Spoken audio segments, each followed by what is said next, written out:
Hello there, Potterheads. Welcome back to our page. We've got a new chapter for Backward with Purpose, Part 1, Always and Always, by Dead Woodpecker.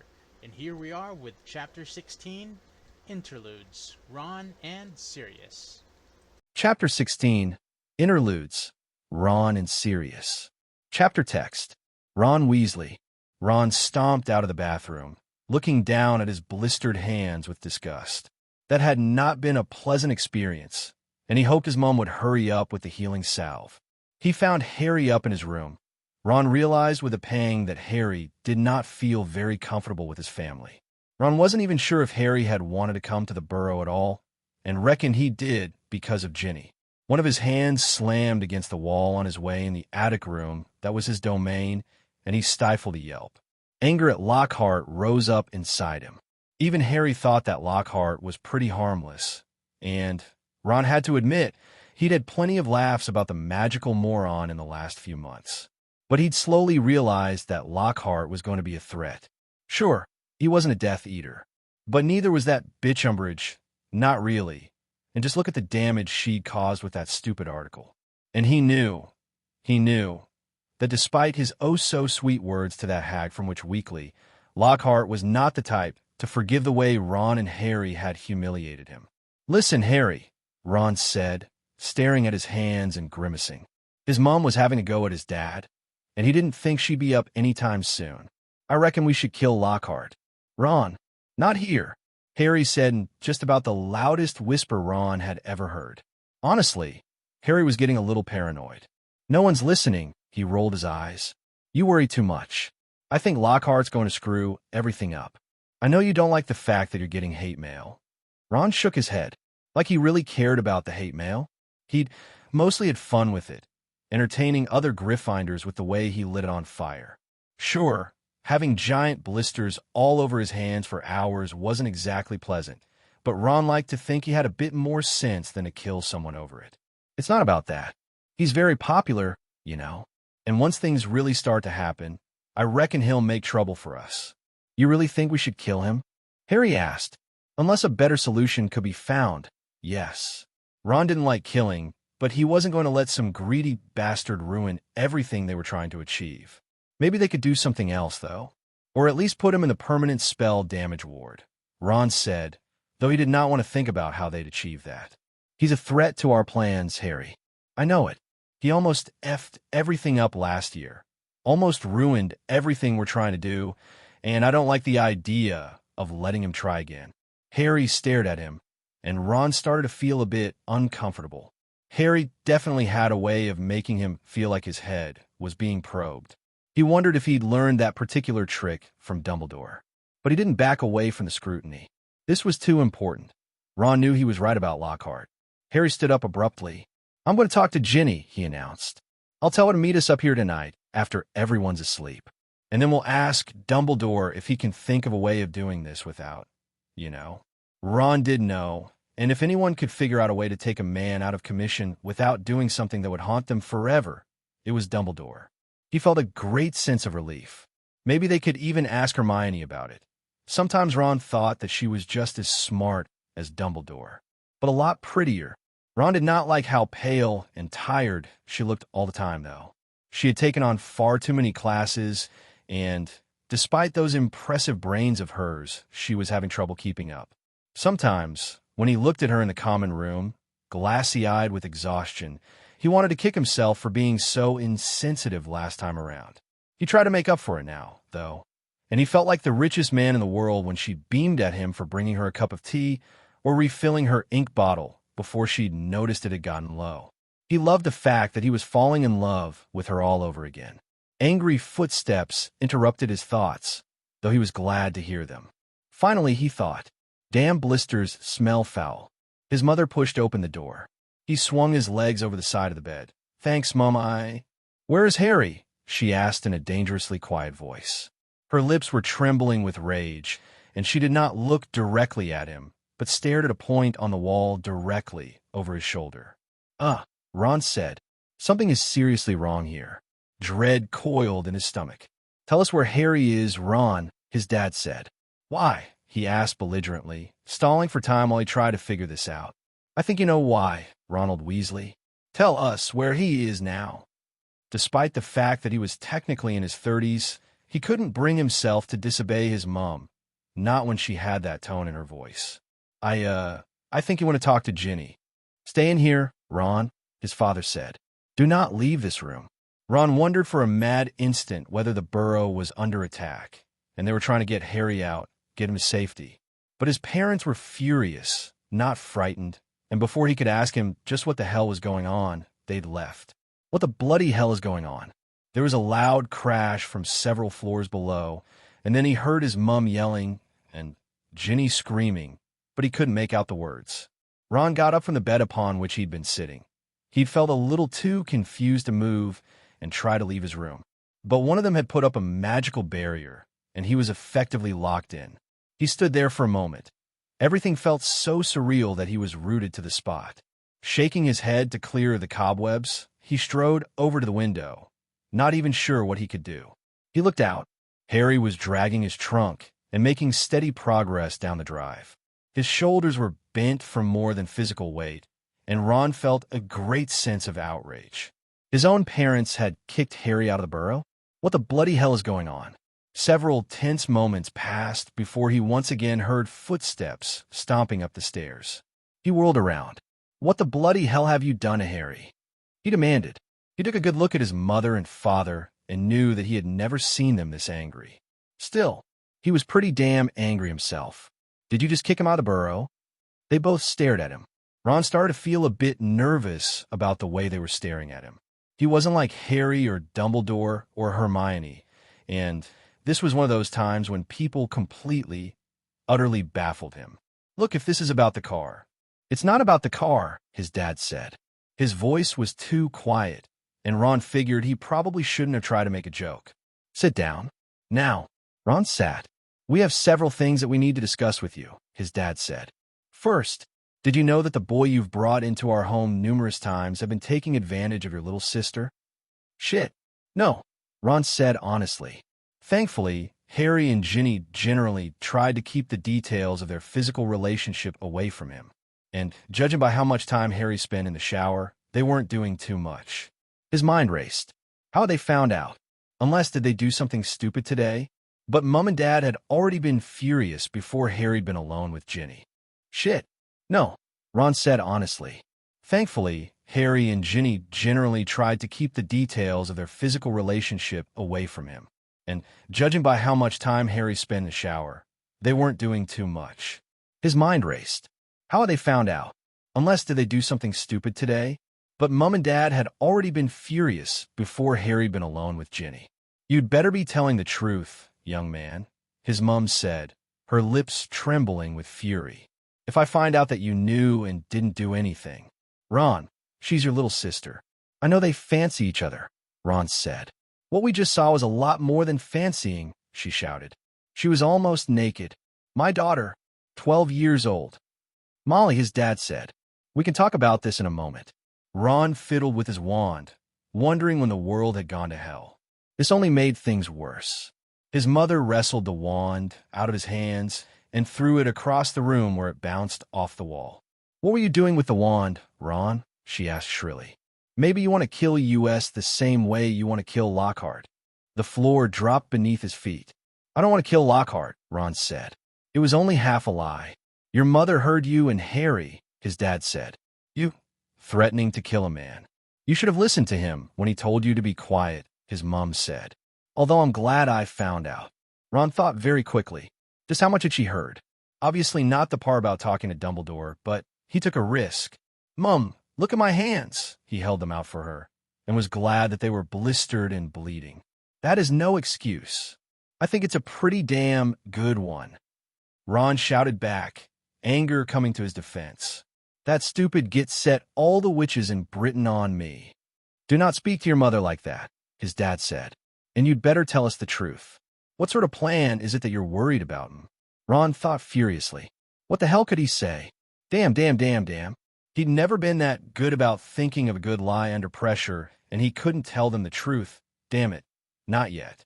They waited in silence. But as the moments ticked by, whatever chance he had of making them believe his lie grew slimmer and slimmer. What would Harry say? He asked himself desperately. And, thinking of Harry, he grew even angrier. Then it came to him. The plan. You better tell us now, Ron. I'm sorry, Harry, he thought. No one. He hasn't got many people who trust him. We want to change that. We thought. He felt slightly ashamed at the fact that he was capitalizing on something that hurt Harry deeply. The back of his neck felt warm, and he hoped his parents didn't notice. You think that killing people is going to change his image, his mom shouted. She rounded on his dad, and she looked quite demented. This is exactly why we were worried, Arthur. Exactly. I already told you that I don't want to kill Lockhart. You think I don't know when you're lying, she shrieked.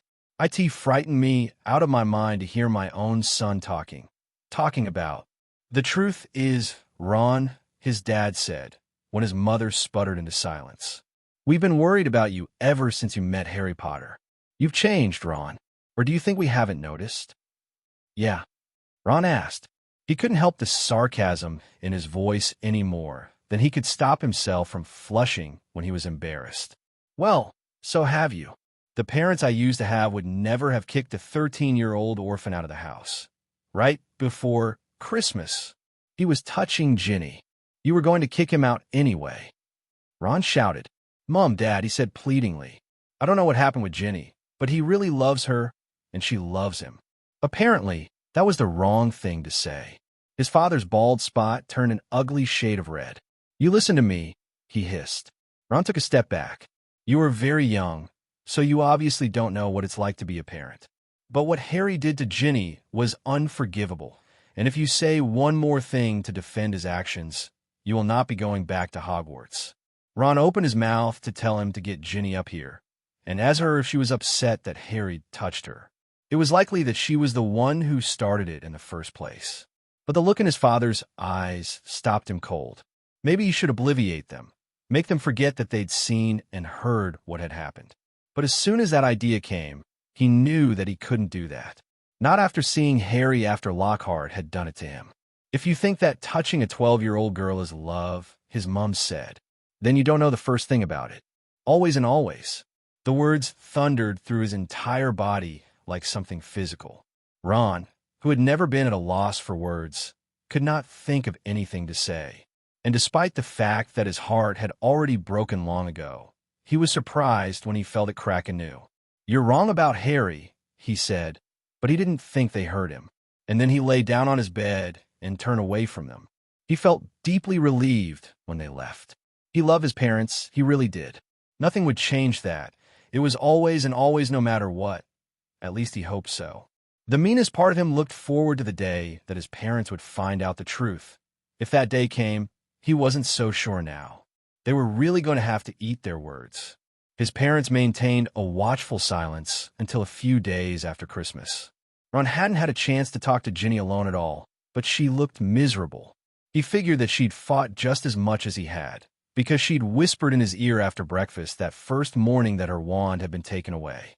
Percy, Fred, George, his dad said after dinner 2 days after Christmas. Go to your rooms. Your mother, and I need to talk to your brother and sister. Ron followed Ginny into the sitting room. We have decided to send you back to Hogwarts, his mom said. Ron and Ginny exchanged glances. They'd really been considering not sending us. And you have Dumbledore and your brother Percy to thank, his dad said grimly. You are not to spend time alone with Harry Potter, either of you. Percy has agreed to ensure that this does not happen, and the teachers will as well. Ginny stifled a small sob. Now, his mom said, we want your word that you will follow this rule. If you don't, we will keep both of you home. Do you understand? Yes, Ginny said. I swear. Me too. Ron lied immediately. What other choice did they have? Sirius Black. Sirius was floundering. He had been ever since he'd been released from Azkaban, but now it was even worse.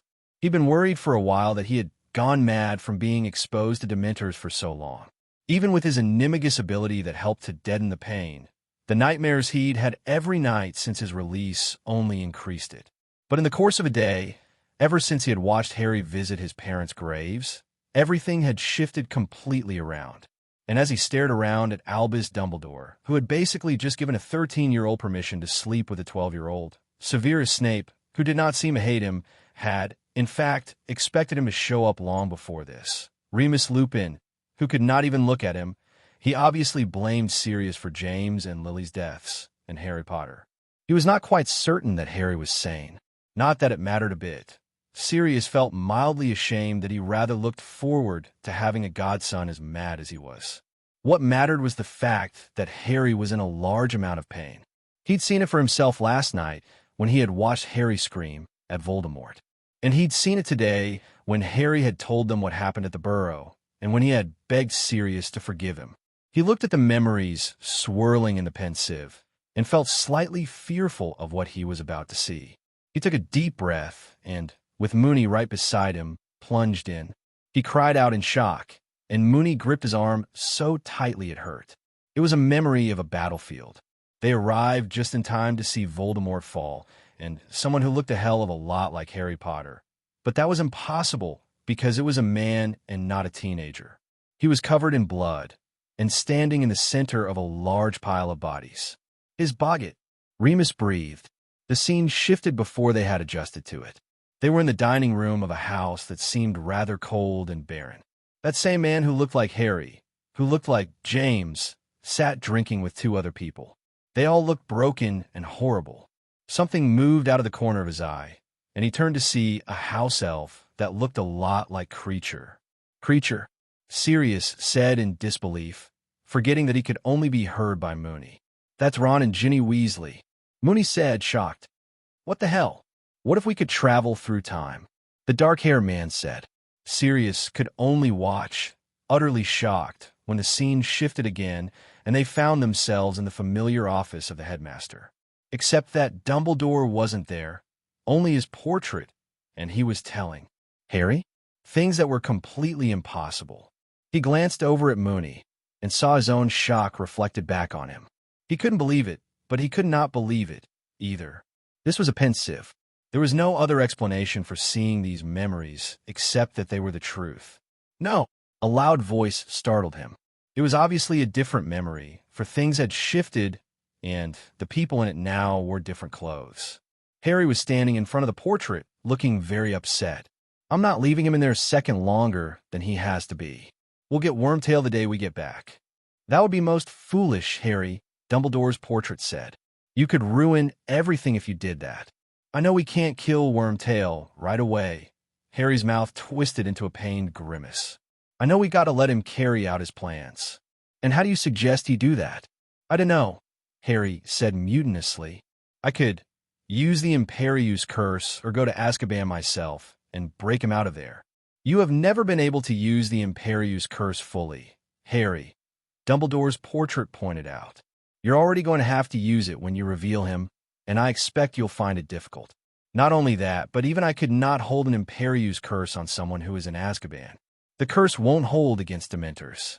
The Confundus charm is the only way to do it. And after a year it starts to break down, Harry said sourly. I hate the idea of leaving him in there, Albus. I know. The scene whirled away again as Sirius continued to watch. They were now in the Shrieking Shack, and he watched as he and Moony attempted to persuade three teenagers that they were not the enemy Pettigrew was. Moony sputtered. I just bought those shoes for Christmas. Padfoot, do you think it's true? You're convinced because of a pair of shoes? Sirius raised his eyebrow. There's no possibly way that he could have seen them, Moony said. The last memory they saw was an image of their own graves, and Sirius began to understand. Prongs, he thought, your kid is pretty damn incredible.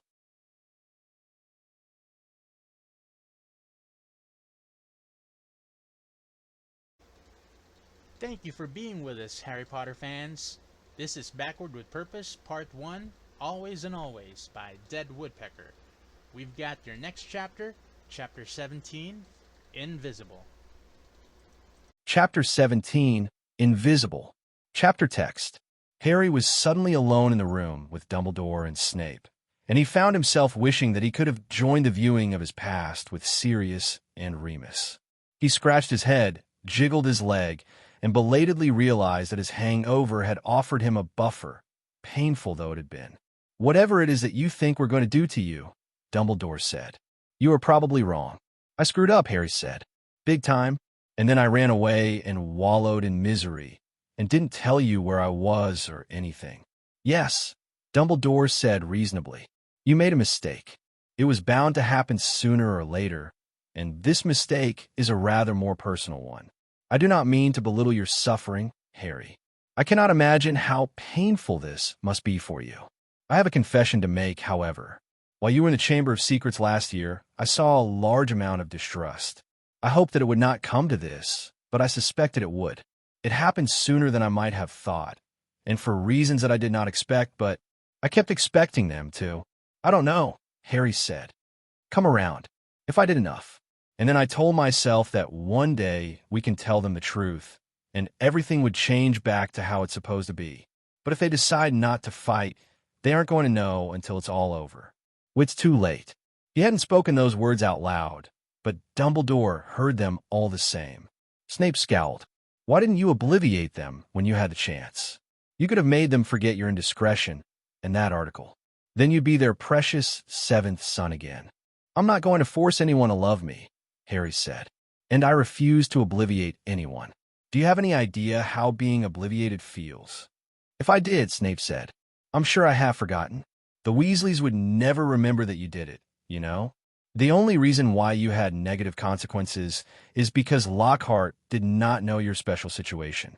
And Weasley was right there to tell you that you were missing something important. All you would have to do is take care never to mention it in their presence. Harry shook his head. I refuse to do it. It's too much like putting them under the Imperius curse. You didn't seem to have any qualms whatsoever about doing it to Wormtail, Snape pointed out. I don't love Wormtail, Harry told him. Merlin, I wish I could apparate over to the burrow right this moment and force them to look into the pensieve. I really do. Another reasonable solution to this problem, Snape said. Severus, Dumbledore said. And you're one of the main reasons why I'm not, Professor Snape, Harry said. Dumbledore's portrait made it quite clear that we were to give people the opportunity to choose. And before you argue, the two of you made that choice long ago. I can't force people to love me and fight with me. It's dead wrong, and it's something that Voldemort would do. Dumbledore's portrait told me all of this several times. And I made a mistake that ended with everyone dying because I didn't trust him, you. Both of you. So I'm not going to do that again. If it's any consolation, Dumbledore said. I agree with that wholeheartedly. We plan to tell them, you know, Harry said, right after Voldemort returns. We didn't count on the possibility that this would happen. While you have been otherwise occupied, Dumbledore began delicately. We have been attempting to discover solutions to the restrictions that Mr. and Mrs. Weasley have placed. Severus has suggested more detentions, but I fear that would be complicated. The other professors would be sure to notice that the three of you are given detentions together. Or, Harry said, two of us could have detention with Professor Snape, and one of us could have it with Remus. That could work, Dumbledore said. But again, it would be highly inadvisable to do that often. We also thought of... But he was interrupted by the sudden reappearance of Sirius and Remus. They were white-faced and both stared at Harry with an expression of complete and utter shock. Harry eyed them apprehensively. Sirius did not look angry, but he might still be in shock. I never thought I'd see the day that Sirius Black is speechless, Snape said sardonically after a long moment of silence. Truly, wonders never cease. Sirius did not even rise to the bait. He took a deep breath. Let me get this straight, he said in a shaky voice. You traveled back in time? Yes, Harry said cautiously. Because you lost everyone you loved besides? What were their names? Ron and Ginny Weasley, Remus murmured. Ginny Potter, Harry corrected. She's my wife. Right, Sirius nodded. The dazed look was slowly slipping off his face. So you came back to defeat Voldemort all over again? Yes, Harry said. You put yourself in mortal danger. Again, because you loved us? Where's he going with this? Absolutely, Harry said. You heard me, and Ron, and Ginny. The price was too high last time, and we're not going to pay it again. Harry, Sirius looked exasperated. Do you have any idea? Did you honestly think that I wouldn't forgive you? You stayed in Azkaban an extra year and a half because of me. Harry felt the need to remind him of this. I honestly tried to think of another way, any other way, but... Harry, Sirius said firmly. I saw in the pensive. Had I been you, I would have made the same choice, however difficult it may have been. Although I'm still not too clear on the details of why Wormtail can't just die. We saw that you stopped us from killing him. Do you still think that he deserves to live? Because we're going to have a serious discussion about that if you do. No, Harry said. Wormtail is going to die, but he has to resurrect Voldemort first. And then I'm going to kill him, Snape said smoothly. Sirius eyed him. Not if I get there first. Snape already called it, Harry said. Sirius looked mutinous, but he didn't say anything. I would consider it a favor, Harry added, if you would kill your cousin, Bellatrix Lestrange. Not right away, but I'll tell you when. Bellatrix? Sirius said. She's in Azkaban. She'll escape, Harry said. But do me a favor and take her seriously this time. And if you're anywhere near a veil, get the hell away. Do I even want to know? Sirius asked. That's how you died last time, Harry told him. Well, the veil didn't kill you, but she did, and you fell through it. Incidentally, Remus spoke up. What happened to Wormtail last time? I tracked him down. A friend of mine, Hermione, placed anti-apparition wards up so he couldn't escape. I forced him into a duel and killed him, Harry said dispassionately. He'd learned from Arthur Weasley's advice so long ago and regretted the necessity, but not the act. Sirius looked deeply impressed. What are you doing to stop this from happening again? Remus asked. Rather, what are we going to do to stop it? Harry jumped right in. Do either of you have any idea what a Horcrux is? No, they said in unison. It's about the darkest sort of magic there is, Harry told them. Voldemort split his soul and placed it in several different objects. And we know where all of them are, but some of them we can't get to yet. In order for Voldemort to die, they must be destroyed. He stayed alive, sort of when the curse he tried to kill me with rebounded onto him because of it. How many Horcruxes are there? Sirius asked. And what are they? Where are they? Remus added. He looked sickened and disgusted. Voldemort made 6 Horcruxes, Harry lied. Dumbledore looked at him sharply, but did not say anything. Snape did not react at all. Well, he actually hasn't made the 6th yet, I don't think.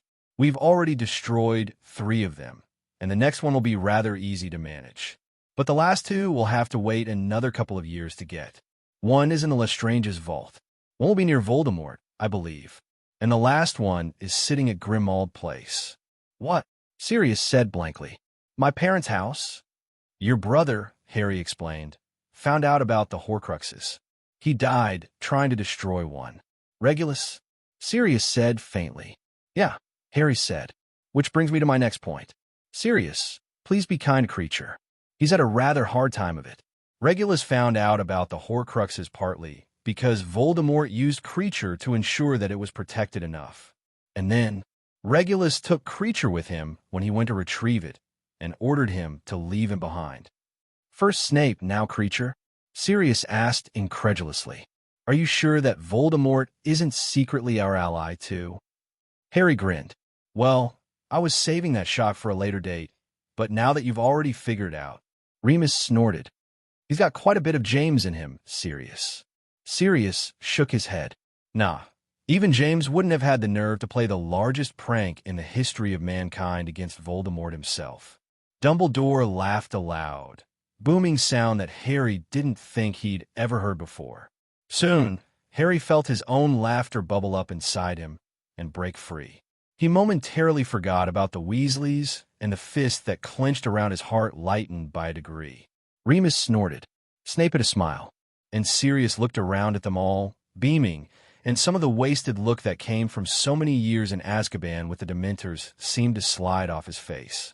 You would put it that way, Padfoot, Remus said, smiling. Sirius' smile changed from proud to wistful. Have you forgiven me then, Moony? Remus looked shocked.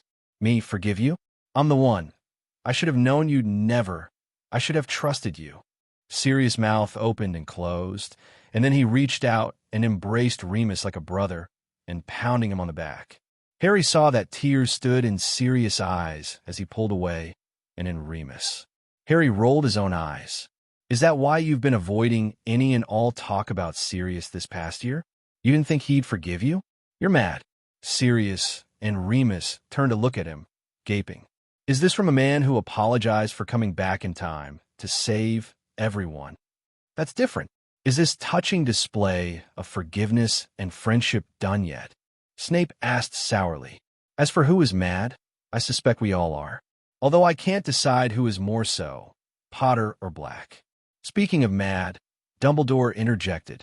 We have several more things to discuss, not least of which is the fact that Harry is distrusted by a great many witches and wizards in the wizarding world. The article? Remus asked quietly. That's what began it, Dumbledore confirmed.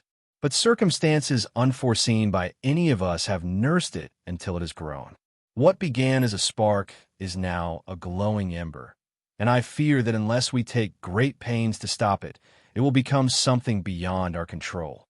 But we also can't do it directly, Snape said. We can't put an announcement in the Daily Prophet telling everyone that Potter is actually from the future, come to save us all from the Dark Lord. We'd all be thrown in St. Mungo's. And I've seen how this plays out, remember? Harry said, the instant Dumbledore starts backing me up, he'll be thrown out of the Wizengamot. No one believed that Voldemort was really back during my entire 5th year, and Dumbledore was painted with the same black brush that I was. We can't afford to let that happen, and I'm almost certain it would in this climate. Harry stretched and realized that he was becoming quite hungry.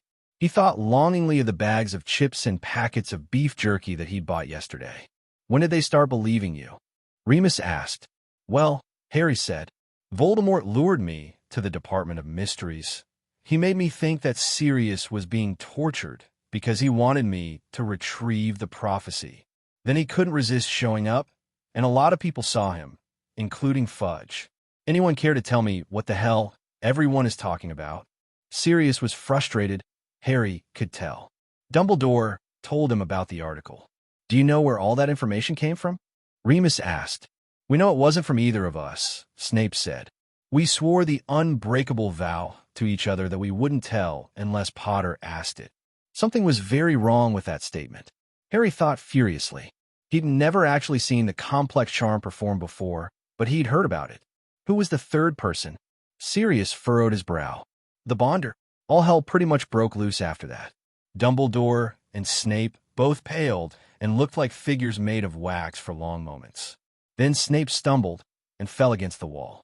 Dumbledore bent over, breathing heavily, as though he had suddenly become quite ill with a stomach ailment. They've been obliterated, Harry said grimly. He knew the disorientation that came with having a memory charm challenged. Damn it. Harry finally found his bed in the empty Gryffindor Tower very late that night. He ignored the persistent hunger pangs. They had not gotten around to eating, but Harry had quite forgotten about his stomach. The discussion had gone on for hours upon hours. Sirius had performed the charm used to detect any tampering with memory, and it had been confirmed. They also could not break it, not without doing permanent damage to their minds. It was even more infuriating trying to isolate the memories that had been taken. Snape and Dumbledore had both taken it in turns to recount the night they had made the unbreakable vow. Snape had no idea how he had gotten to the headmaster's office the night after Harry's parents' death. Dumbledore did not remember Snape arriving, nor could either of them reconstruct the conversation that led to making the vow. Harry had found himself hating memory charms even more. Then they turned to debating who it could have been and whether they were friend or foe. Harry was less inclined to think that whoever had used the charm was a friend. Whoever had done this had taken too many pains to remain hidden. Snape agreed with him, but Remus had argued that if it truly was a foe, they could have done a lot more damage than that. But he'd never been obliterated before that they knew of. Sirius had not committed to either one, but had argued against both. Harry rolled over in his bed, utterly exhausted. Despite his tiredness, he lay awake for another hour, wishing that Ron and Ginny were there. Harry walked underneath his invisibility cloak, threading through the students in the Great Hall, careful not to bump into anyone. He had his eyes on two familiar redheads, and he did not like the slump in their shoulders, nor the way they did not look at anyone. The twins sat across from them, and a little to the left. They were unusually alert and scanned the crowd every few moments. Probably looking for me, Harry thought glumly. He leaned down and inhaled the flowery scent of her hair, and murmured in her ear, "Room of requirement. Tell Ron." She jumped. The twins looked over at her with narrowed eyes. "Sorry, Ginny," Ron said easily. "Got a little excited when I saw the lamb and kicked her," he explained. Harry was already walking away. Ron must hate him, but at least he was protecting Ginny. It appeared that the twins were watchdogs, either appointed by Mrs. Weasley, or this was something they had taken upon themselves to do. He thought grimly of the Marauders map. If the twins were keeping an eye on him, they would soon discover, if they had not already, that the map was the best tool to do so, which meant that they'd have to steal it from them soon. Tonight, if possible. A large black shape eased itself from the shadows and fell in a step beside Harry. "I don't get how you always know it's me," Harry told Sirius. The dog just looked and gave him a doggy grin. Harry just shook his head. He was alone in the corridor now, beside Sirius, but he kept the cloak on. The last time he'd felt safe enough to do so, he'd run into Professor McGonagall almost immediately. She lectured him for what felt like several hours. She danced around the subject, but it was clear to Harry that she knew exactly what happened and fully supported Mr. and Mrs. Weasley's decision. Then she'd told him that if he ran away again without leaving word to anyone, she would deduct 100 points from Gryffindor.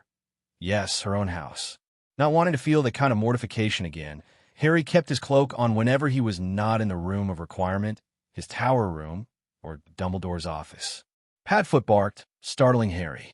Looking around, he realized that he had passed the blank section of wall that would lead to the room of requirement, and had Sirius not barked, he would have kept going. He smiled ruefully. After half an hour of pacing and growing increasingly worried, the door finally creaked open, and Ron and Ginny sidled into the room. Harry eyed them warily, and they eyed him right back, just as warily. He did not like the fact that Ginny appeared to have lost weight. She looked even younger than 12 years old, and her robes appeared far too large for her small frame. Neither of them appeared to notice Sirius. "Ginny," he said finally, "please don't."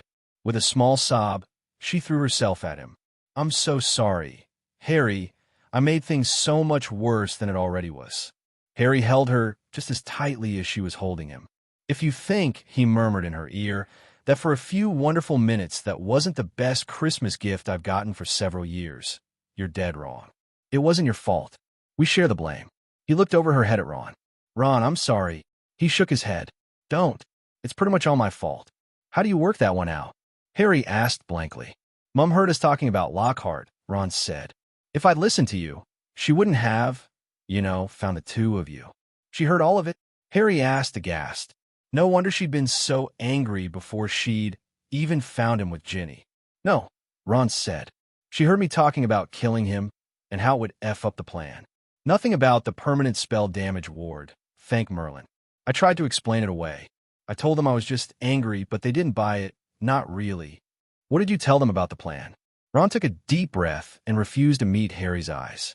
"I told them," he said uncomfortably, "that we were working to, improve your image." Harry nodded, though it hurt a little. "They didn't believe it, though. Mum reckoned that killing people wouldn't make people trust you," Ron said. "I think they believed it just a little, though. They didn't interrogate me again, at least. We wanted to send you messages," Ginny told him.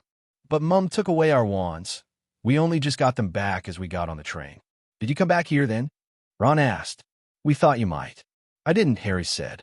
"I went to Godric's Hollow and camped out at my parents' old house." Ginny's bright brown eyes narrowed. "The one with the hole in it? Harry, what were you thinking?" Harry shrugged. It seemed like the best place to be completely miserable.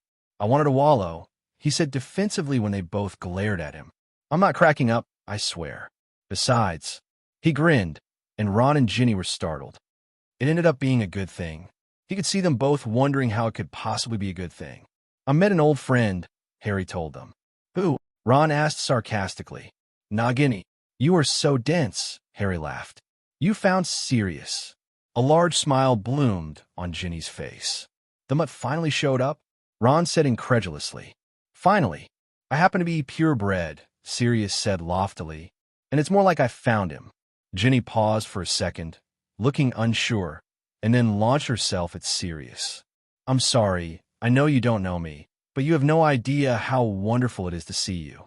Did Harry tell you about us?" I'm Ginny Weasley. Ginny Potter, Harry corrected her. He's quite emphatic about that point, Sirius said. He hugged Ginny back, stepped forward, and shook Ron's hand. And I feel like I already know you both. Harry's talked a lot about you. Ron beamed. Suddenly, Christmas doesn't seem like it went so badly after all. We can't stay for much longer, Ginny said once they had stood around grinning at each other for a while. We're being watched, and the feast is about to end, I'm sure. Harry shook his head. You've got to stay for just a bit longer. Listen, we've got something to tell you. Albus and Snape, Sirius said grimly, have both been obliviated. We don't know who did it, and whoever was knows the full prophecy, we think. What? Ron bellowed. Harry caught Ginny when she stumbled against him. Harry told them the precious little they had managed to find out for certain. All joy left their expressions, and their faces tightened with anger and fear. The ripple effect had not turned out to be so much a ripple, but a whirlpool. I think, Harry said. I'm not sure, but I think that it was a Death Eater. Not one of the more insane ones like Bellatrix, but I was thinking it might be Rookwood. We never really heard that much about him last time, but he worked in the Department of Mysteries. He was an unspeakable. Or, if not him, then someone similar. I had my doubts at first, Sirius admitted, but I'm beginning to think that Harry may be correct. But didn't this happen after Harry got rid of Voldemort? Ron asked. Why would a Death Eater do this if they thought he was gone? Rookwood, or whoever, knew the full prophecy, Harry said grimly. He had to have known that it hadn't been fulfilled. And maybe he figured out about the Horcruxes like Regulus did, but he didn't find it disgusting. We don't know. Snape said that Rookwood pretty much kept to himself, Sirius said, though he wasn't the only Death Eater that did so. He claims that Rookwood was subtle enough to play a long game. Or it could be a Death Eater we don't even know about, Harry said. Think of Wormtail. Hardly anyone knew that he was giving Voldemort information. Snape didn't even know, and Voldemort trusted him as much as he did anyone. Either way, Sirius said, we can't let Rookwood tell Voldemort what he may or may not know. How are we going to stop him? Ginny asked. She wrapped her arm around Harry's waist, and he squeezed her shoulder, offering her what comfort he could. We haven't quite figured that out yet, Harry said.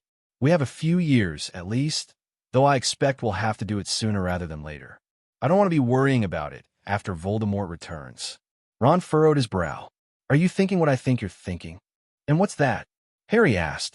We're going to storm Azkaban. Ron said. Pretty much, yeah, Harry said. But we don't even know if it's that Rookwood bastard. No, we don't, Harry admitted. But if it is, and he tells Voldemort, it isn't just about the prophecy, Ron. We need Snape to be completely trusted by Voldemort. And if someone has been subtle enough to sit on this secret for so long, Sirius added, we're going to have to assume that they're also subtle enough to manipulate events in their favor. The goal is probably to kill Snape and give Voldemort the fullness of the prophecy. And that can't happen. Ron and Ginny gaped at him and then gaped at Harry. I know, Harry said sympathetically. It's a bit weird at first, seeing them getting along relatively well. I think it's because they met again under different circumstances. Finally, Ron and Ginny could no longer put off leaving. Ron was just stepping through the door when Harry remembered something. Ron, Harry said, steal the map from the twins if you can. He blinked. What do you mean if I can? Harry laughed. He did not have a chance to laugh at much of anything at all over the next few weeks. He did not know how what had happened with Ginny came out, and he did not particularly care to know whether it was the twins or Percy who had told. But it seemed as if everyone knew. He wandered around under his invisibility cloak. It was not the harsh stares from some of the girls that drove him to hide, although those did not improve his mood. But some of the older boys looked at him appraisingly, as if they respected him, and sometimes they said things, if they saw him, that made Harry want to kill them. Neville and Luna had immediately disregarded the rumors.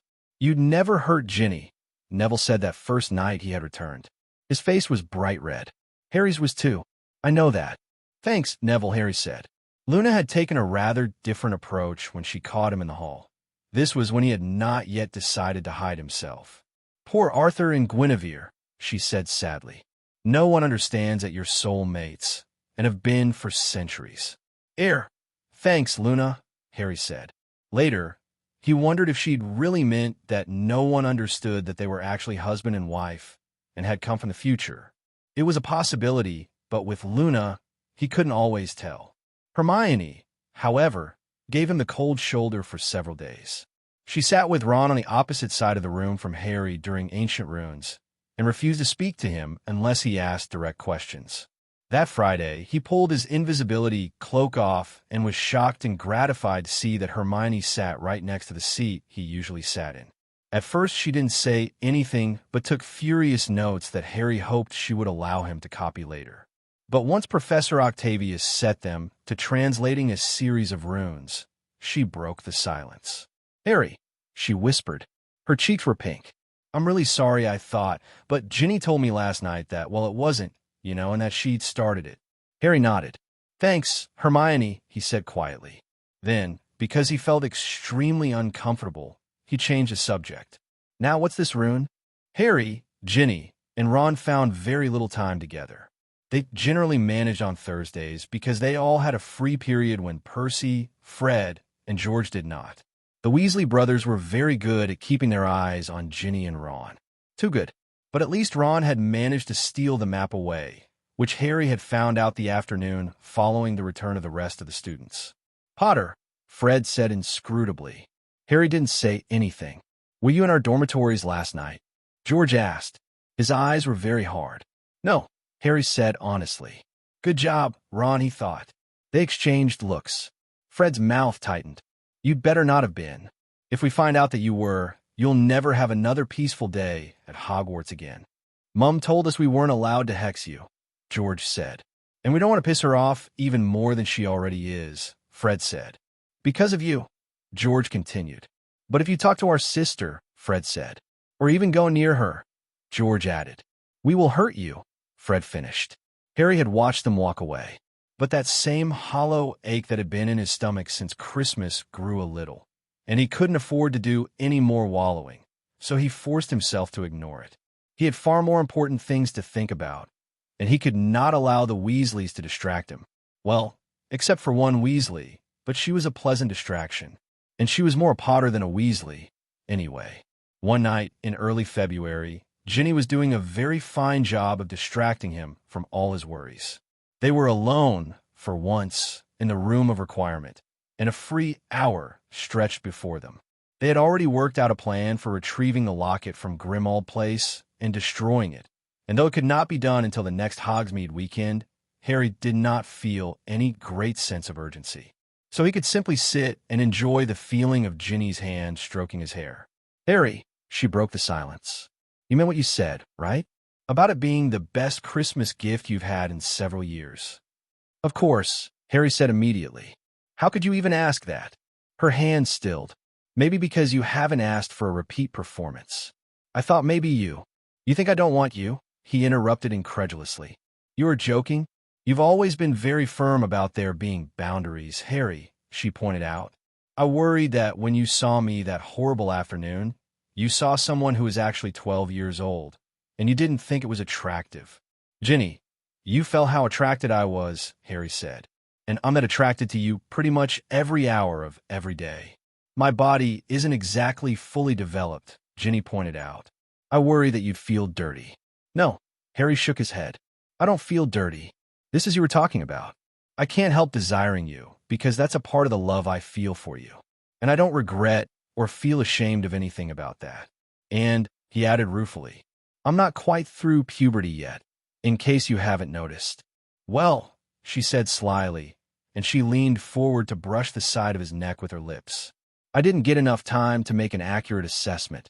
I still think we should wait to have sex," Harry told her once he could speak again. "I don't think your body is quite ready for that, no matter how much we are." She turned his head so she could look him straight in the eye. Her lips were twitching, though she looked faintly exasperated. "Harry, are you really that naive?" "What?" Harry said blankly. "I want you to think back," she murmured in his ear. "Remember when we first started dating? Your 6th year, my 5th. "Of course I remember," Harry said. "All those secluded areas of Hogwarts that we discovered together," she continued. He licked his lips. He remembered it vividly, because it had been one of the happiest times of his life. Those hours that felt like they had been part of someone else's life, and he could forget everything about Voldemort and the Horcruxes. We weren't having sex then, either, she told him. Let me know when you figure it out. Ginny was right. They hadn't had sex for the first time until one bright day at Grimmauld Place. But during his 6th year, they'd explored far more than the private areas of Hogwarts. He'd put his invisibility cloak to a use that he did not think Dumbledore suspected, because they'd been naked half the time. Oh, finally there, are you? Ginny laughed. Harry laughed with her, and then he pulled her down onto the soft carpet next to him and kissed her. You're looking especially happy, Harry, Sirius said. It was the first Saturday in March, and they were finally on their way to destroying another Horcrux. Wish I could be. I hate that place. I really do. Harry flushed and forced himself not to look at Ginny. They'd used the extra hour they had between the time when the twins and Percy were occupied, and they had to meet everyone here to spend time along. The twins were in a well-deserved detention with Remus, and Percy was being given the grand tour of the Ministry for Magic at Dumbledore's recommendation.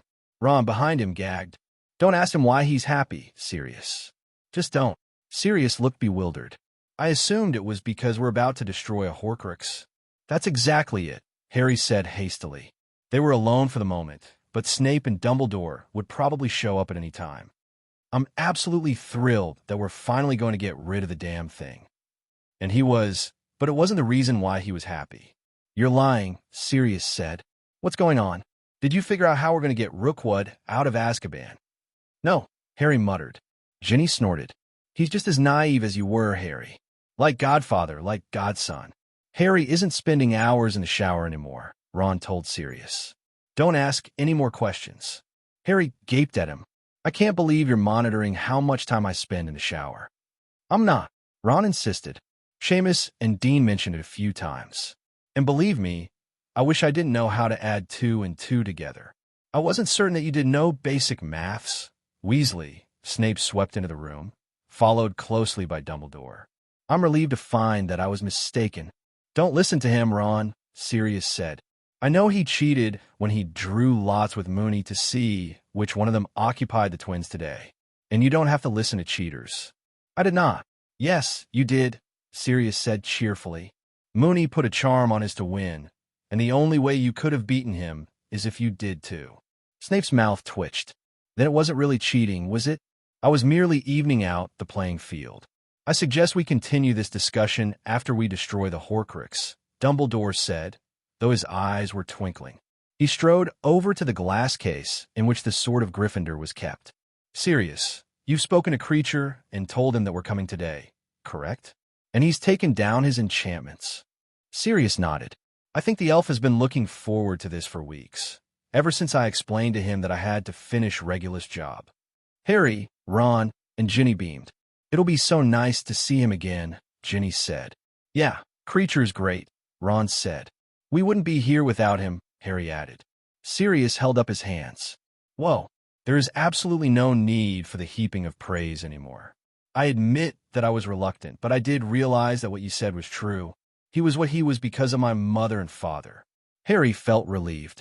He was thankful for all that Creature had done in the future, but it got a bit wearing to constantly talk about him in front of Sirius. Good, Ron said. I was getting tired of it. Sirius stepped into the flue first and shouted Grimmauld Place. Within 2 minutes, all were blinking in the darkness of the basement kitchen. Harry grinned. Ginny had stood all over her. He patted her down. Ron pointedly looked the opposite direction. Master Sirius. Master Sirius. Creature's frog-like croak. He came running into the kitchen, and Harry noticed that the elf was being well treated. He looked as he had after Harry had given him the fake locket, clean and happy. Creature, Sirius said, I'd like to introduce you to some friends of mine. I've already told you about them, but here they are. Harry Potter, my godson, Ron and Ginny Weasley, Severus Snape, and Albus Dumbledore. I would really appreciate it if you treated them with respect. Of course, Master, of course. Creature said, Are they going to destroy the locket? Yes, Sirius said. And remember what I said about punishing yourself when you hear that word. Creature. Did you? Harry turned his attention to the table for the first time. and saw that Creature had prepared a veritable feast for them. His mouth watered, and Ron's stomach rumbled loudly enough that it sounded like a small lion.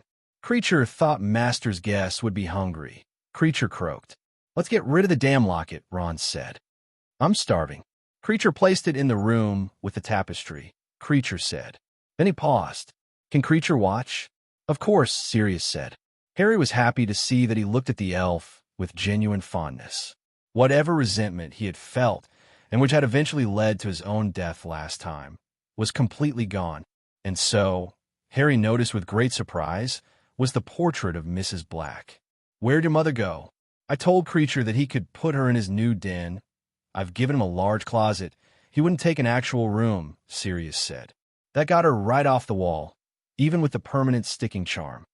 Creature had placed Slytherin's locket in a prominent position on a footstool. All the furniture had been cleared away from it, as though the elf had not known how much space would be needed. It was a little dramatic, but it felt right. Once this was destroyed, they would be that much closer to Voldemort's defeat. "Harry!" Dumbledore held out the sword to him. But Harry shook his head. He remembered how the Horcrux had used Ron's own insecurities against him, and he did not want to face what Voldemort would see in his heart. "No," he said. "I think someone else should destroy this." "Not me," Ron said firmly. "I will." Ginny stepped forward and took the sword from Dumbledore's grasp. "I've always wanted to destroy a Horcrux." Harry wanted to say something to talk her out of it. He exchanged uncertain glances with Ron, who obviously felt the same way. He did not want her hurt. The wounds that it had left on Ron were easily healed. Harry had been able to tell his friend that he only thought of Hermione as a sister, and she felt the same way about him. But Ginny, she would probably see the same thing that Harry would have, and there were no reassurances forthcoming from the Weasleys. But then he looked at the way her jaw was set, and he realized that he would create a whole new insecurity for her if he told her not to do this. "All right," Harry said. He moved to stand behind the Horcrux. "Try not to hit me, too." She grinned. "Open," he said in Parseltongue. It sprang open, revealing dark brown eyes. They were not red, but they were cold and hungry for power. Ginny stared at it, holding the sword up. Harry repressed the urge to tell her to do it. "I have seen your heart, Ginevra Weasley, and it is mine." "Do it, do it, do it," Harry chanted, but he didn't say it out loud. "No, it isn't," Ginny said quietly. "And I'm Ginny Potter, you arse." Then she swung with all her might, and cleaved the Horcrux and the footstool in two. Harry heard a distant scream, and kicked the broken wood and metal aside, and pulled her into his arms. The sword dropped with a clatter. "I am," Harry whispered for her, and her alone, "so in love with you."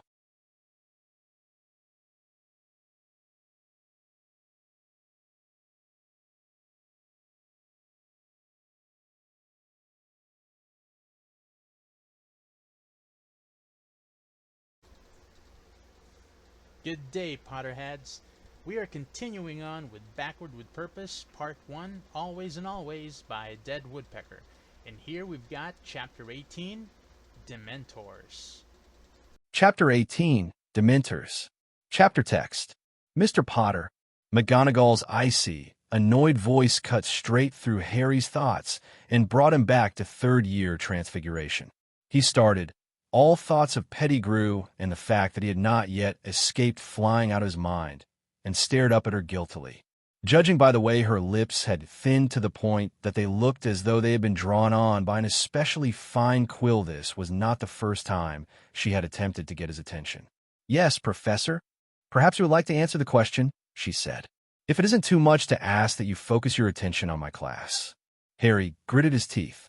He had no idea what the question was. He looked around the classroom, trying to find clues. He caught Neville's eye, but he seemed just as mystified, and Hermione was sitting with Ron today, so she could not help either.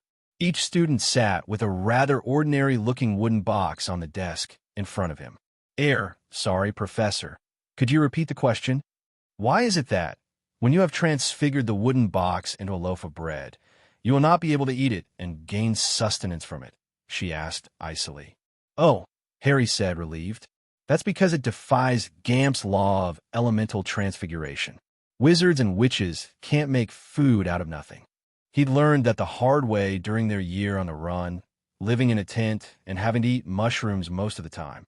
And would you care to have guess as to why this is so? She pressed. Harry thought about it. It was something that he had not done at the time when Hermione had told them about Gamp's infernal law.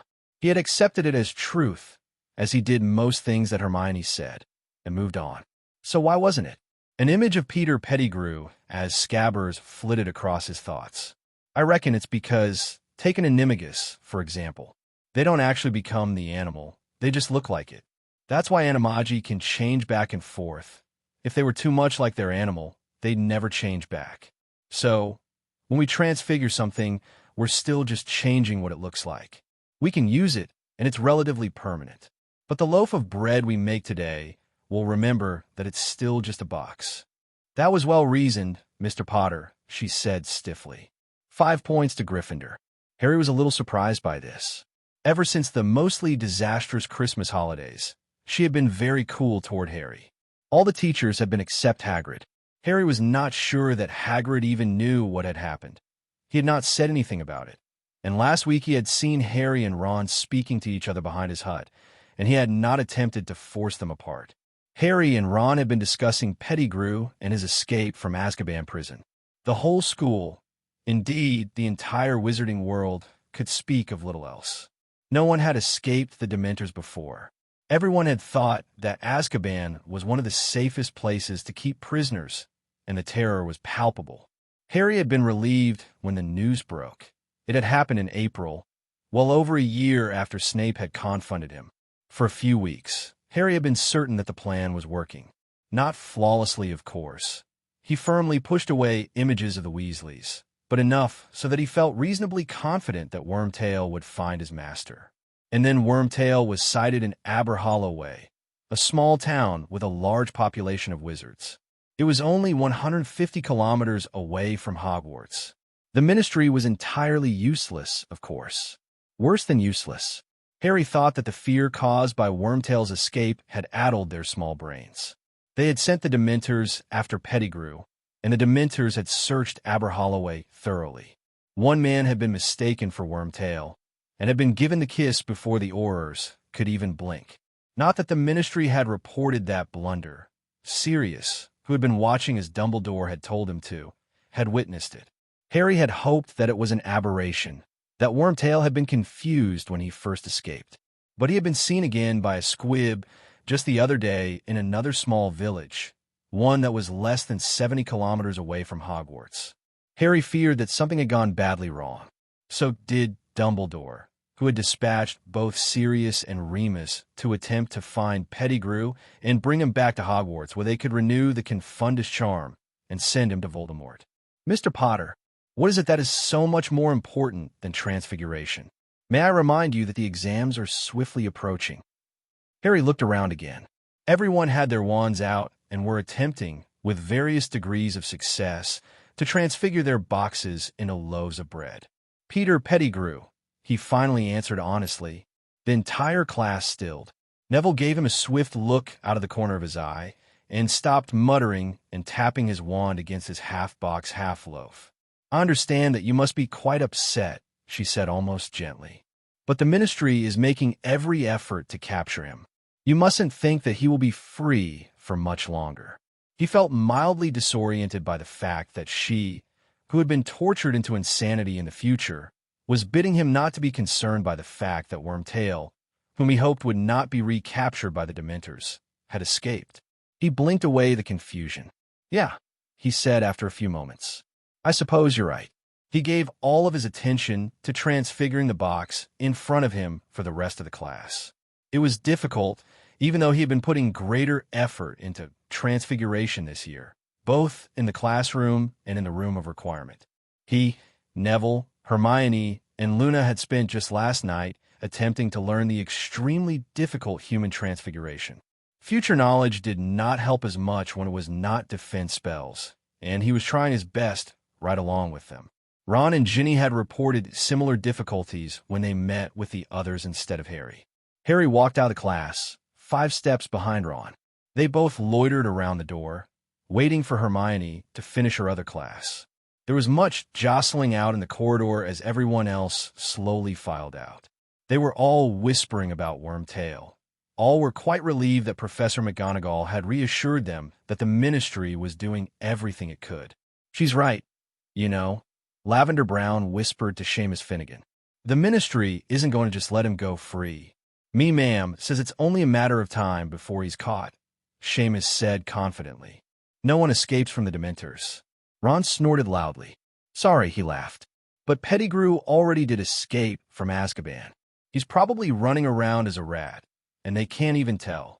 Harry tried to hide his smile, but couldn't quite manage it. "Weasley, Potter." Professor McGonagall swept out of the room, carrying a large stack of books. "What are you two doing?" Waiting for Hermione, they both said at once. "Weasley leave," she said. "Do I need to remind you of the conditions your mother gave us?" "It's my day for Hermione," Ron said indignantly. She looked weary. "Fine then. Potter, get to your next class." Harry obeyed with alacrity, though he wondered what Professor McGonagall made of the fact that he, Ron, and Ginny shared their friends.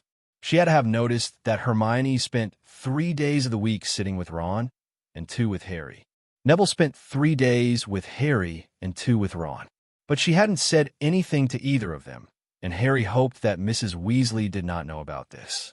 What if she told Ron to stop seeing Hermione and Neville as well? His thoughts carried him all the way to Professor Octavius' classroom. He grimaced. He'd spent the last several days working on the vicious homework assignment the professor had given them, but he still felt as though it would not receive the best marks.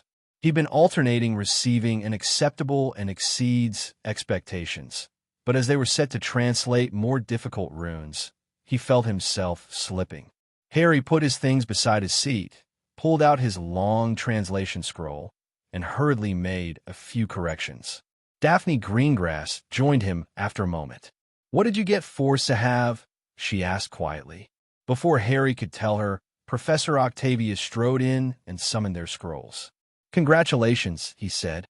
"You have completed the course of study for your 3rd year. As the exams are coming up in a few weeks, I will expect you to learn more runes. However, as I fully believe that revision should be done on your own time, I have decided to give you a small preview of what you will be studying next year." Hermione looked excited. Her face gleamed. Harry could see it from all the way across the classroom. Everyone else, who did not have her seemingly effortless skill, looked as weary as Harry felt. He found himself thinking, not for the first time, that perhaps he should have taken divination again after all. Ancient runes was a challenge that he had not expected. "Ah," Professor Octavius said. "I see that you, excepting Miss Granger, are as challenged by this class as all the other 3rd years who came before you. It is as I expected, although I can promise, as you will see in a few moments, that it will get even more difficult before it gets easier." Anyone care to hazard a guess as to why? Hermione immediately raised her hand, nearly knocking Ron in the head as she did so. "Professor, is it because we haven't yet learned the higher runes?" He nodded and permitted a small smile. "Indeed, Miss Granger. You have been working simple concepts. The names of animals, for one. Various names for inanimate objects you might find in a house or around a school. The difficulty you have faced in learning these are not merely because it is always a challenge to learn a foreign language. As I told you the first day, your own magic is being challenged as much as your brains." Harry knew that was true. Whenever he finished his homework, he felt exhausted, and he had to really push himself to practice the charms and transfiguration required by Professor Flitwick and Professor McGonagall. He knew now that Hermione's exhaustion last time, and this time, was not just caused by the fact that she was traveling back in time to attend more classes than any other student. Today, Professor Octavius continued. "I'm going to show you the runes that match the higher concepts. Some of them you will study next year. Some of them will wait until 5th, 6th, or 7th years." "Then why does he want us to see them now?" Harry thought, confused. "Why are we seeing them now, then?" Ron asked. Professor Octavius paused. "As I've already said, Ancient Runes is a difficult class. I trust you'll not believe me now. Some find, in their 4th year or their 5th, that it is simply too much. I believe that it won't be too much for any of you, but if it is, I suggest you seek out your head of house and ask to be placed in a different class." There was a rather sober silence. Switching to a different class was not something that many students wished to do. Harry and Ron had stuck with divination because they could not bring themselves to leave and join another class when they'd be an entire year behind. He eyed the velvety case that had just appeared on Professor Octavius' desk. "Come and choose," Professor Octavius ordered. Quietly, "You're to study them for the next hour. I would also like you to draw what you see. If you feel like you can define it, and no, I'm not expecting it, please give your reasons for doing so. Take your time. There will be no unsatisfactory marks given for this assignment." Harry lined up behind Hannah Abbott. He grabbed the first rune he touched and took it back to his seat. He took out a piece of parchment and stared at the small slab of silver, upon which was etched a very complex rune. How was he supposed to define it? Daphne Greengrass looked just as mystified and more than a little annoyed. He glanced over at Ron's and Hermione's side of the classroom. Hermione was already drawing feverishly. Ron just stared blankly. "What am I supposed to be seeing?" he asked himself. Then, thinking that he might have it upside down, he turned it around. It still didn't bring anything to mind, so he shrugged and began to draw it. As he drew, he began thinking of Wormtail again. Where is he? Why is he apparently on his way to Hogwarts? For the first time in a while, Harry fully appreciated the fact that he had played a part in releasing Wormtail to the world once more. The man who had betrayed Harry's parents to Voldemort and set his destiny in motion. He felt a little burst of pain at the thought. His parents whom he had always loved, and yet had never known. And Wormtail was also responsible for Sirius' false imprisonment. Sirius, who had trusted Harry without question, and was still haunted by what the Dementors had done to him. He'd spent an extra year and a half being tormented because of Harry. Harry stared at the rune again once he realized that he'd stopped drawing. It seemed to shimmer a little, and Harry blinked. He still had no idea what it meant, but he could figure it out once he completed the assigned task. He glanced over at Ron again, his quill hovering over the parchment. He missed being able to speak with him openly, and though they found time in the room of requirement, they were missing out on the more relaxed times. The twins and Percy were always with him, and Ginny during meal times and in the common room. And Ginny. He paid little attention to what his quill was doing as she popped into his thoughts. These past few months had been painful. The small amount of time they were able to meet was just not enough.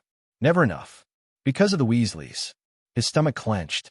He had Sirius and Remus, and that was a very bright thing. But he missed Mr. and Mrs. Weasley and the way it had been. Sometimes it felt like a physical ache. He understood their point of view. He really did. But that somehow made it hurt even more. He thought about Always and Always, and the fact that Harry had burned bridges so badly with the Weasleys that he might as well have used Fiendfire. Harry wiped the sweat off his brow. He looked down at his parchment and felt a jolt of shock. The rune he had drawn somewhat blindly. He did not recognize all of it, but he saw with perfect clarity a shape that was very familiar indeed. He saw in the mirror every day, and there it was plain as day, the exact size and shape of his lightning scar, drawn in his own hand. Suddenly, he knew exactly what this rune meant, and why he had been so distracted while he had drawn it, and what he had been distracted with. "This rune means pain," he wrote quickly. "Emotional and physical pain." He left it at that. "Can't you take that thing off?" Hermione said peevishly. "No one's around. It's weird to talk to you when you're just a disembodied voice." Harry reluctantly pulled off his invisibility cloak. She was right. She, Harry, and Neville sat beside the lake on a sunny, summer afternoon, quizzing each other on charms.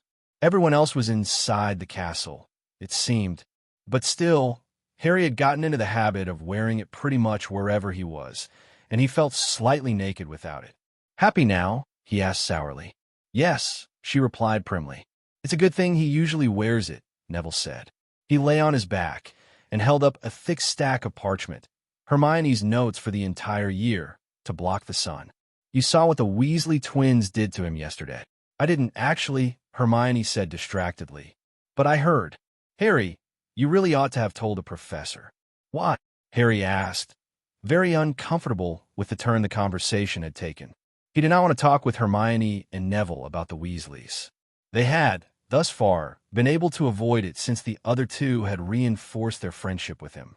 It was just the Jellylegs jinx. And I don't care.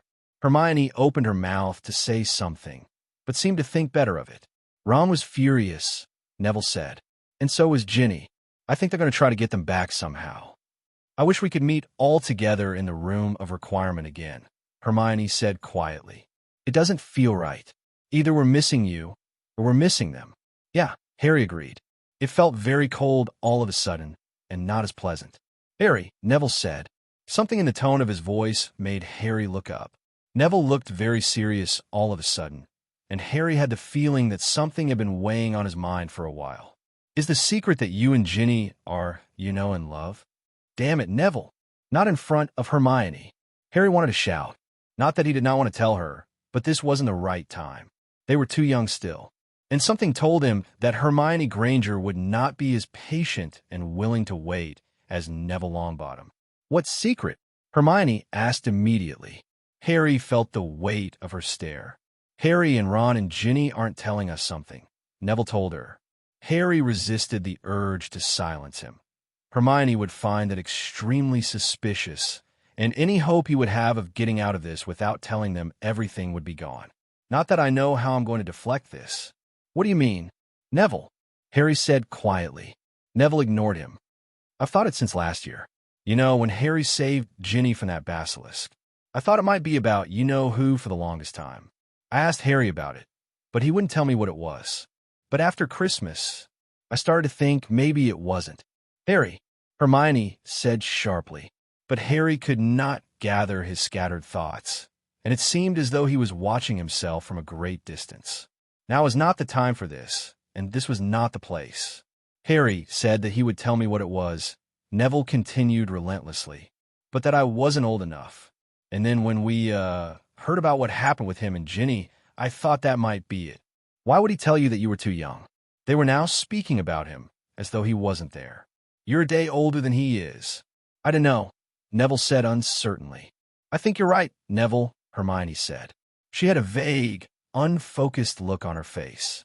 I've thought a bit odd, all along, ever since Christmas, anyway.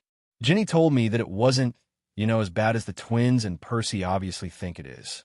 But why is Ron being so understanding? Neville shrugged. He still likes Harry, and they still spend time all together.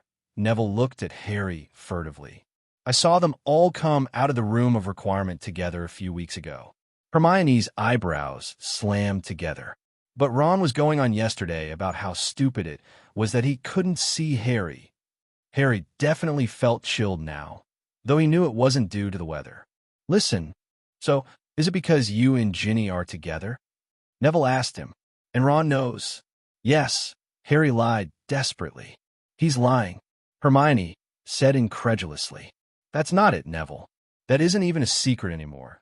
The whole school knows what happened over the Christmas holidays. The entire sky seemed to darken at her words, and Harry eyed her nervously, before realizing that Hermione, powerful though she was, could not cause the sun to dim. He looked up and saw a bank of black, angry clouds rolling slowly toward Hogwarts. The temperature dropped another few degrees. Harry, Hermione said in a low voice. What is going on? Harry stared at her helplessly. She looked quite confused and more than a little angry. If he did not tell her, if he lied to her, something would break between them. Harry did not know if she would be able to trust him any longer. He opened his mouth, resigned. Ron and Ginny. But he was interrupted by the arrival of Ron's Patronus. It landed practically in Harry's lap. Pettigrew at Hogwarts. Whomping Willow. Dementors, it yelled with Ron's voice, and faded away almost immediately. Was that Ron? Neville said. Harry looked up at the sky. He should have known that the darkness and the cold were not natural. How many times had he been in a Dementor-infested area? Get back to the school, he ordered them. He'd stood up, and now he looked down on them both. Get back to the school right now. He did not wait for their response, but spun around and, leaving his invisibility cloak, sprinted toward the Whomping Willow. Was Pettigrew a rat or a man? Neither option was very good. A rat would be difficult for him to spot, and a man was vulnerable to the kiss. Why did he come back to Hogwarts? Snape suspected that the Confundus charm had worn partially away. But if that was true, then why was he here? Was he going to try to kill Harry? Harry! Hermione shouted. He looked back, and with a plunging feeling in his stomach, he saw that both Hermione and Neville were racing after him. What are you doing? Get back to the castle, Harry bellowed, but neither showed any intention of doing so. Ron, said Neville panted. Harry could barely understand him. He said, Pettigrew and Dementors.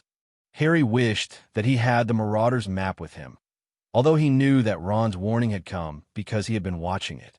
If Pettigrew was transformed, then it would be almost impossible to find him before it was too late. He's an escaped criminal, Harry shouted behind him. Unbelievably, they were catching up. But Harry's limbs felt tight and sluggish. The Dementors were getting close. We aren't going to leave you behind, Hermione yelled. If you want us back at the castle so bad, come with us. Harry shook his head. An icy breeze blasted his face. They were almost there. He stopped. Stay behind me, he said softly. Hermione, do you know the spell to reveal an animagus? She nodded. If you hear anything at all, Harry continued. A scuffle, anything. Say it.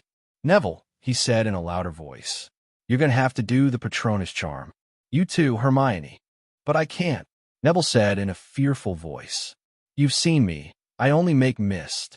Harry reached over and shook him. Hard. Damn it, Neville. Do you feel the cold? That's the Dementors who've been chasing Pettigrew. You're going to have to do it. But I...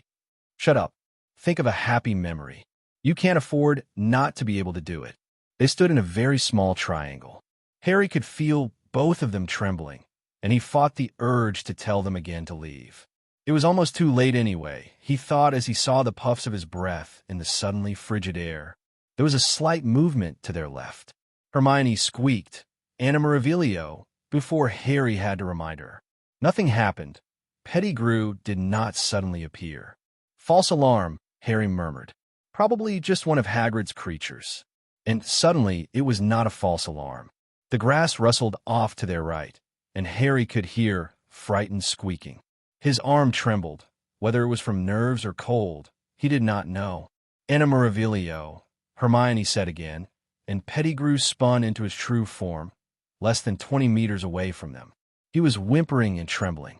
He sat down on the ground and appeared to be unable to move anymore.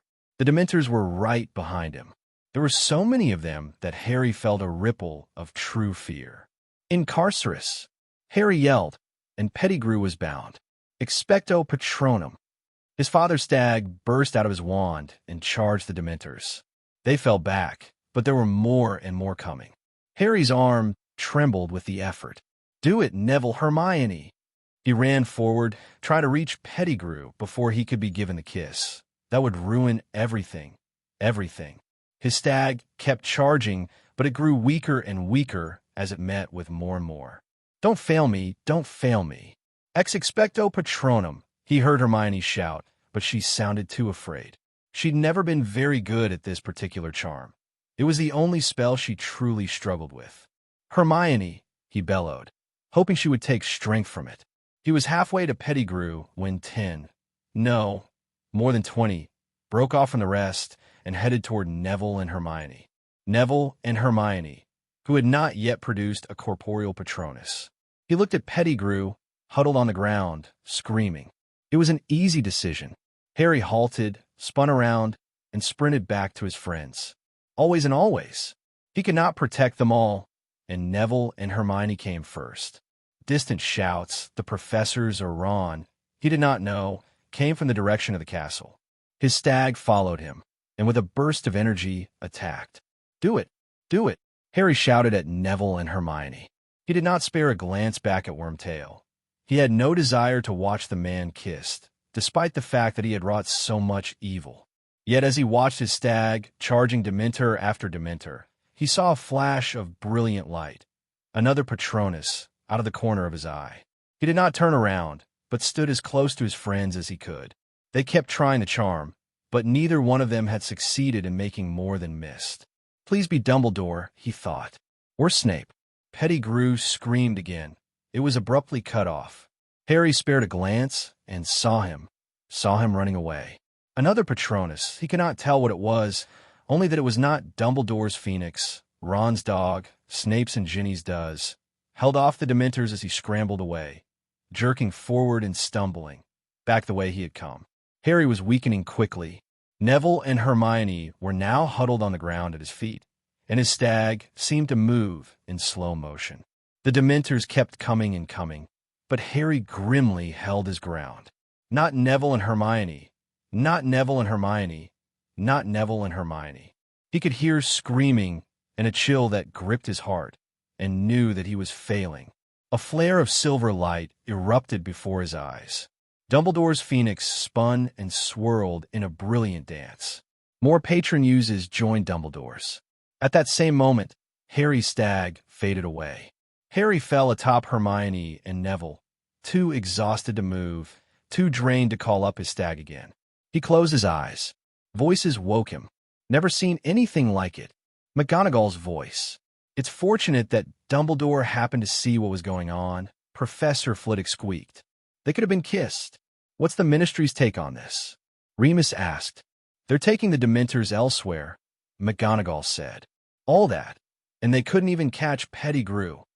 Evil bastard, Sirius muttered. So he's completely gone, is he? No trace.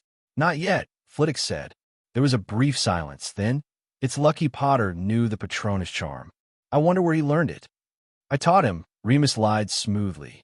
And it wasn't really a lie, Harry thought. His boggart was a Dementor. A Dementor? McGonagall said. I would have expected it to be you-know-who. Doesn't matter, Sirius said. I don't even like to think about what might have happened if he hadn't known how to do it. He would have been kissed, and his two friends as well. So Hermione and Neville were all right. Harry felt a warm feeling of relief that helped dispel the chill that had lodged in his bones. He opened his mouth to say so, and a large slab of chocolate was shoved in. Harry chewed and felt warmth that spread from his toes to the tips of his fingers.